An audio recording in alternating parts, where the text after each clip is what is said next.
Hey y'all, welcome to Adventures with Aggie, brought to you by Coco's Coffee House. They're on Bleecker Street in Greenwich Village. Go check them out and tell them that Aggie sent you. Today we have our last episode of our series on the National Wheelchair Basketball Association. We're featuring Trooper Johnson. He's the current head coach of the USA Women's Wheelchair Basketball team. He's a four-time Paralympian and a two-time bronze medalist. He has a really awesome story, and I'm super excited that he's here. So please welcome Trooper. Trooper, how are you doing today? Doing good, doing really good. We're having a Awesome. good camp out here in Ohio and trying to get the team ready for Tokyo. And it's one of the first times we've gotten together, or it is the first time that we've gotten together in 13 months. And so we're really excited to get, to see the team, see what everybody's been doing, and to really start getting everything prepared for Tokyo. Yeah, that's crazy. 13 months. That's It's a long been time. nuts. Yeah, it's a long Wow. time without basketball. That's amazing. Wow. Well, I'm so glad y'all are back together, and that's really great to hear that this can happen, right? That it is Yeah, happening. Things are moving forward, which is great to hear. things are Um, moving forward. yeah, for sure. Cool. Well, I just kind of want to start. Can you give me some background on who you are and what you do?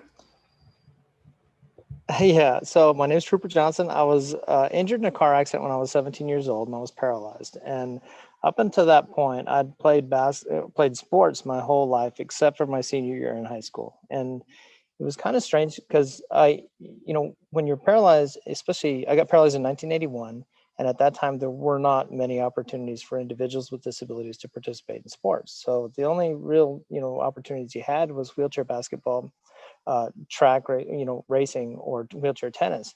And I love team sports. Like, I just love the fact that, competing on a team and being around other people with, with similar likes and similar goals. And so I started playing wheelchair basketball.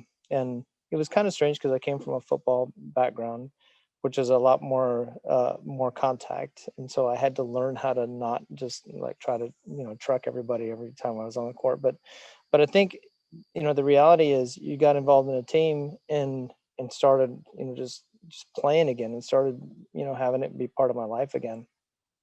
And it's really strange because, like, I started playing in a rec team back in 1982, played for a couple of years and went back to school. And then when I graduated, I moved on to Los Angeles and started working.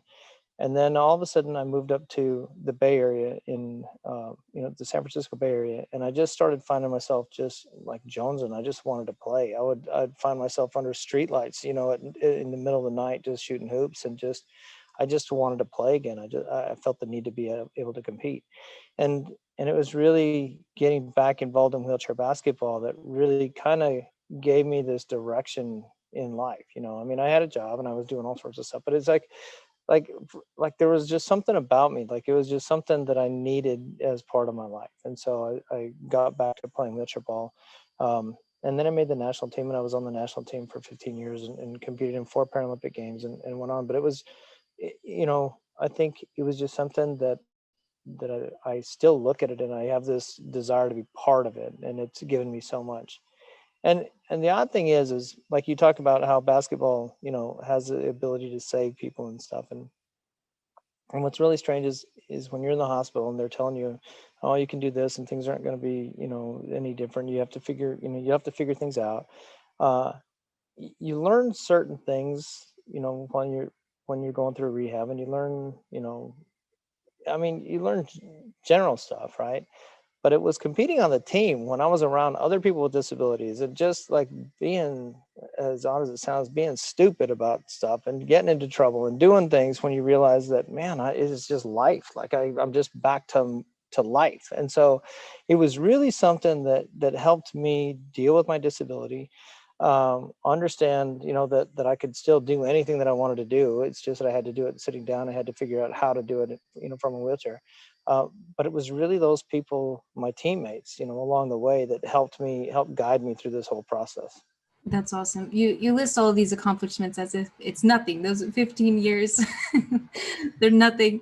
But that's amazing. I love how personal too this organization has had, like the impact on you. It's been life changing to say the least. Yeah.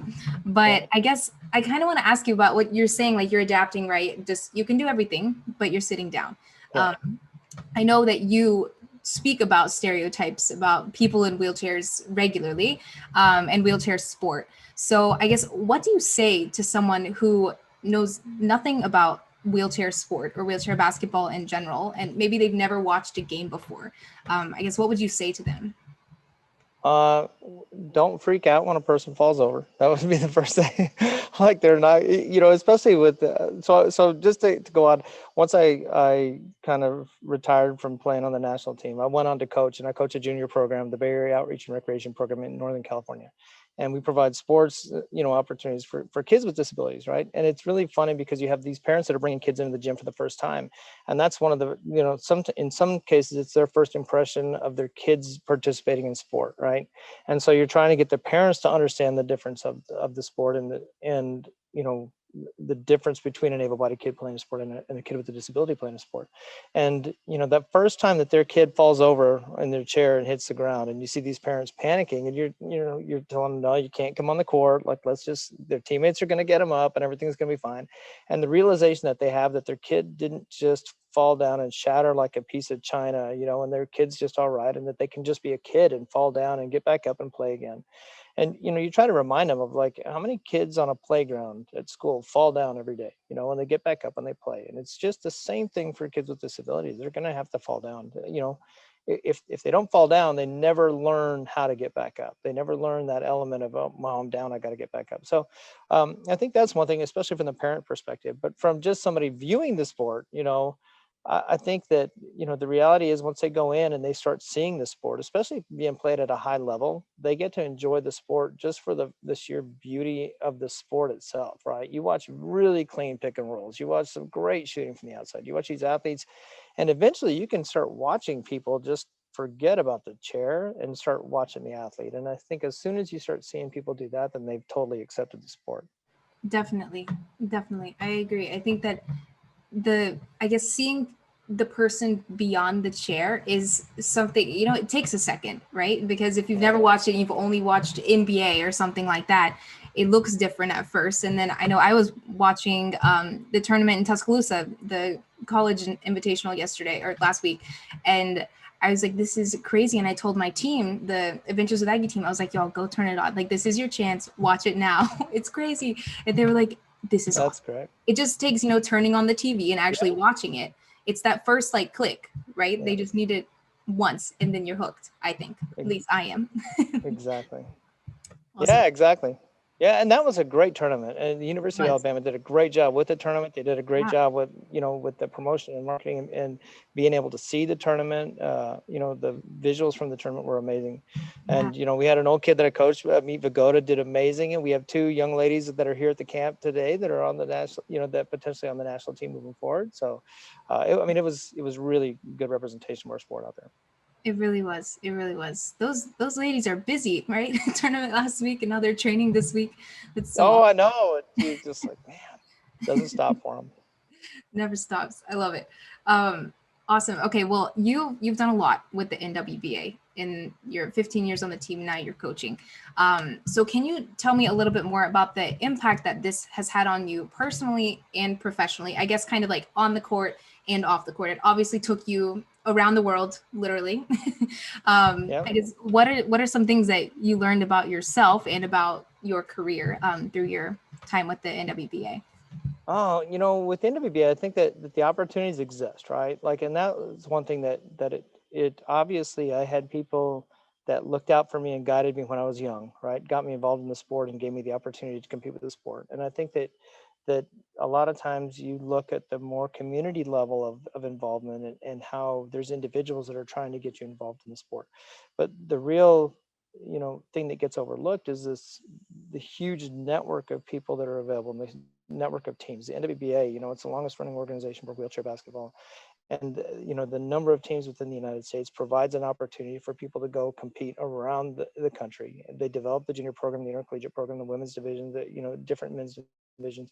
And so, so it really gives, especially individuals within local communities, an opportunity to go around the country and compete against other individuals with disabilities. And so I think that the big picture of what the NWBA provides is sometimes downplayed, because the reality is that, they don't really talk about it a lot about themselves. They don't really pat themselves on the back as much as they should, because they've really provided these opportunities for like thousands of individuals over the years. I mean, like, I don't even know how many, where where people would be if they hadn't gotten involved in sport, right? And the NWBA has provided that opportunity for I mean thousands of people to get involved in sport, which is amazing. For me personally, like it's given me that path back. It's given me direction. The reason I got in a car accident, I was in a drinking and driving accident. I was, I got into a lot of trouble when I was younger. Getting involved in the NWBA, especially on the national team. On the national team, when I had a chance to make the national team in 1990, it was the selection process in '91 for the '92 team, and you really had to choose kind of the path that you were on. You kind of had to say, do I want to continue being crazy and stupid, or do I want to kind of straighten things out and have a potential career as a national team athlete? And so it gave me that direction and really probably saved my life. I mean, it just, to be honest, just because all of a sudden I had this other, guiding force or something to really put me on a position where I couldn't afford to screw up because I would lose my position on the national team, right? And it allowed me the time that I needed to grow up and realize the direction that I wanted to take. And then now, obviously, professionally, I'm able to coach as a national team coach. I'm able to coach on the local level with the junior program, and really kind of pass on kind of the benefits that the NWBA has provided to me, through wheelchair basketball onto these kids, and let them understand that they have these opportunities to participate in sport. They have an opportunity to compete. They have an opportunity to take those competitions and continue an educational path in their life, and really just push themselves on and off the court. Definitely. I think now that you're the last of our series here of all of the NWBA interviews, the words that I've heard the most are opportunity and have fun. Like I think that that's a big part of it because right, like you Yeah. I think you're hinting at it. I don't think you said have fun, but that's kind of where it's going, right? Like wheelchair basketball Say is have fun. fun. It No is fun totally though. fun. You Yeah. like nobody wants to go anywhere and play a sport that they're not having fun with, right? No, Right, like the right. whole joy of playing a sport is to go out and have fun, And so some people take the sport a little more serious than others, and some people, but the bottom line is everybody shows up because of some level of enjoyment that they have. They have fun playing the sport. They have fun being around other people. They have fun being part of a team. They have fun traveling and competing. And the NWBA really provides that opportunity for all these people to come in and be engaged in whatever level they want to be engaged in, but they're all coming in so that they can have fun together. Definitely. Yeah. Opportunity and fun. I like it. That should be the NWBA saying. Opportunity and fun. I love it. Um, Exactly. I it's believe it. great. It's awesome to hear all the different perspectives too, because I was speaking with Mike Baller about the youth impact and like how impactful it is on these young kids. You see 8-year-olds and 10-year-olds and how they grow with the organization, which is really cool to see as well. But I guess my kind of a follow up to the impact that it's had on you, how have you seen the NWBA evolve in your time with the organization? I know the number of teams has probably grown exponentially since you were involved with the organization at the beginning. But yeah, how have you seen it change in the last few years? Well, I think especially since, I've been around for a long time, right? And so, when I first came around, there was basically just the NWBA. Had one division, you had a national championship, and the tournament, you had regional tournaments, and it was all community-based teams, um, and that was great, right? But then I think that what they started seeing was that there was a need to go ahead and have multiple divisions. There was a need to create a junior division so young athletes could compete against young athletes. Because, there's an opportunity, and local teams, have provide these opportunities to get a junior athlete on their team and participate. But at the same time, their role is different, right? A young athlete stepping up on an adult team is most likely going to have an entirely different role than they would if they were playing with a junior team against younger athletes, right? So I think one of the things that happens is they started creating these junior programs to where kids could play against kids, right? And they defined rules so that the kids would be able to go ahead and compete against other kids and measure themselves against other kids their same age with similar disability types around the country. That was huge. And then the evolution of the intercollegiate division and having people have this opportunity to continue to get an education through and play sports, just like any able-bodied athlete that wants to continue to do that. So that's amazing. Then they break off into the women's division and really provide specific opportunities for female athletes, within the league to be able to compete against them. And I have to say, like it is really weird. You can have female athletes that are engaged in playing in on men's teams and having these, opportunities to play in the sport. But when you get them on the court, when you get a group of female athletes together on the court, like they act differently. They pass the ball to each other for one thing, where a lot of men's teams, they won't pass the ball to a woman on a team, right? And so there's a lot more involvement. There's a lot more acceptance. There's just something that happens that's magical about getting, female athletes competing with female athletes. So it's been great. And I think that the evolution of the national team, watching the national team develop, when I started playing back in 1990, it was all self-funded. It was all, the athletes were raising the money by themselves. The athletes were having to, we would have 1 or 2 training camps before we went off to compete. Now, some of these athletes are getting stipends for competition. They have all the resources through the USOPC, through as far as strength and conditioning, nutrition, sports psychology, the USOPTC in Colorado Springs, which is the best training facility in the world. And you have all these things that the NWB helps provide, direction to and get you involved in these things. And so it has grown so much, and just really the level of competition. When you watch, basketball today, it is not the same as basketball I played. I love that. Awesome. I think that as I'm doing these interviews, I'm reading Wheelchairs Can Jump and Wheels of Courage and just all these books, right, to help kind of get a better understanding. And starting obviously at the beginning of the book, they're talking about the veterans in the 1940s and how this like began. Just my, I guess, few months of research in this, I'm just amazed at how quickly all of these changes took place. Like they saw the need and then immediately started making teams for college and women and things like that. I feel like the change did happen really, really quickly, which is great. Another piece that I was going to touch on was the grassroots level of this, because the grassroots level of things, because when I was telling my team about this series, they were like, how do you get to the national team? Like people hear about like USA wheelchair basketball, right? They hear about that. But I don't think that even my own team, my family, my friends, I don't think they were aware about how big the network is working up to that, because you can't just start as someone my age and just say, yeah, I'm going to be on the national team. Like that's not how it works. So I think that was shocking for my own network, figuring out how big this network is, which is really cool to see how you've seen it evolve and stuff like that as well.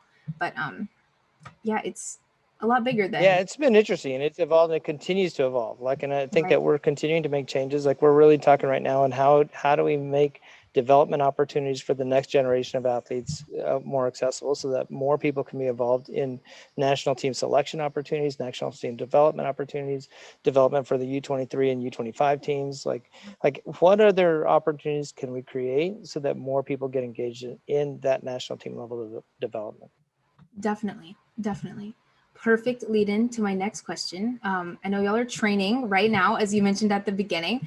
I guess this is kind of crunch time, I would say, until Tokyo. Oh my gosh, yeah. So what are y'all working on from now until then?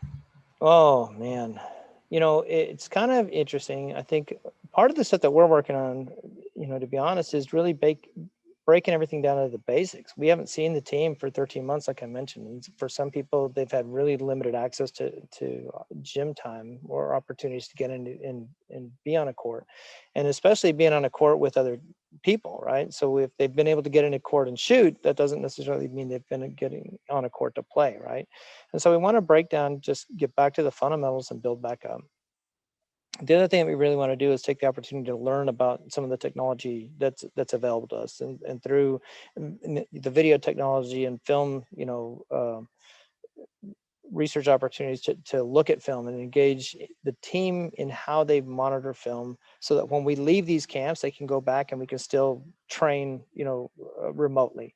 And really, it's getting everybody focused on the common goal and saying, man, we are only 5 months out. We have to get everything straight right now. And it is definitely crunch time, and have everybody understand that, have everybody commit to that, and then have everybody move forward. So and keep everyone healthy. Holy cow. Yeah. Yeah, I know. I was speaking with Darlene the other day, and she was saying, we're almost there. Our third COVID test. We're so close. Yeah, exactly. But Yeah, no, I mean, I think it's just so great that y'all can be in person and do these things now, even though it's been 13 months and there's 5 months left. But um, that's awesome. I'm so excited. The content too coming out of training right now is so fun to watch as it's happening. Um, yeah, crunch Yeah. time. I'm excited. Yeah, it's exciting. I mean, and it's kind of interesting. Like you look at the COVID test, and it's like a third of our camp is dedicated just to COVID protocols, to testing and Sure. quarantining, so that everybody can be safe on a court. And but the reality is, like, we've been able to do, socially isolated, fundamental drills and stuff, and work Yeah, towards it. And it is crunch time. Everybody just has to agree to it and move on. So keep working. definitely. Definitely. Awesome. Well, I'm pumped watching from the outside in. It looks like it's really fun for y'all too. But just a couple more questions here. These are kind of the three that I've been asking everyone in the NWBA series. So how do you work to raise awareness and educate people on adaptive sport? This has obviously become a mission for you. I know you speak at different events and stuff, but I guess how and why do you do this? Like, what's your why? I think my why is because it had such an impact on me personally. Being involved in sports, especially after having competed in sports my whole life, and then having, the accident, which potentially had the opportunity to prevent me from being able to play sports as the way I saw them before, right? And then coming back into adaptive sports and wheelchair basketball really provided me that connection back to my life. Like, it really made me whole again. And so I think for me, it's really a personal thing to say, hey, this is available to you. Don't let any kind of disability remove the opportunity for you to be able to play, to be able to participate, to be able to have fun, right? And get out there and play. And so I think for me, it's a personal connection because I know what it did for me. I know that it basically kind of saved me. So, and then as far as the outreach component, I go to schools and businesses and organizations and therapy units and everything. And my focus, especially throughout my work, is the younger athletes, the junior athletes. But it is really trying to get people to understand that they need to, sports is such a huge part of everybody's life, whether you are just an avid jogger, whether you're a weekend tennis player, whether anything, or a competitive basketball player. Like, there are people that just, you need that in your life as an outlet. And so we want to make sure that everybody with a disability has an opportunity to understand that sport exists, whatever sport they want to play, whatever they want to get engaged in. And hopefully, if it's wheelchair basketball, we can get more people involved in wheelchair basketball and increase the level of competition. But I think it's really important for people with disabilities to understand that these opportunities, they don't need to be denied those opportunities, and go out and challenge yourself and find something that you have a passion about, something that you find fun, and go out and do it. Find fun. It's all about the Find fun. fun. Love That's right. that. Awesome. Cool. Okay, just a couple more. So last two, how can people support NWBA and how can they get involved? Oh, I think, really there's two ways. I mean, if you are somebody that has a disability, a physical disability that prevents you from competing in able-bodied basketball, look up on the NWBA website, right? nwba.org. And there's a local, or find a local team button somewhere on there that you can look out and research and find, somebody to connect with, and start getting engaged with them, talk to them, ask questions about them, find out, if they're going to start up about practice, if they're already started up. I mean, and in this post-COVID environment, it's kind of weird because a lot of gyms are, in certain areas of the country are still closed, but it'll still give you a contact person, somebody to talk to about the sport, and kind of create a plan. Then if you don't have a disability, most likely you have somebody in your family that has a disability somewhere along the line. And so you can find information for them, or else you can just become a fan of the sport. Just look on the thing, there's ways to volunteer for the sport. There's ways to watch events that are on there. There's ways to donate to the NWBA so that other people have opportunities to participate in sport. And there's a whole bunch of ways that you can get involved in it. And I just would say that the biggest thing is if you are a basketball fan of any kind, right? Like, you would want to share this experience with other people. And so get involved. Definitely. I think I took on the fan role. It was pretty quick Did too. you? It was That's it was good. quick. But I mean, obviously speaking to awesome people like you helped, but I'm telling you, I turned on that one game and I was like, this is crazy. I love this. But awesome. I hope people Great listening go sport. get involved. I hope they do. Great. Last question for you. I end all of my shows on advice. You've given a lot of advice, but I'm going to ask you again. What is one piece of advice you would give to your younger self? Oh, to my younger self. Okay. You could think about Uh, it if you need. to my younger self. I would say that like the time that I took off from the sport when I went back to school and stuff, and when I went to work in Los Angeles, like to me, I would probably say get back involved in the sport sooner, right? Because the reality is, I missed some critical years that I could have been competing.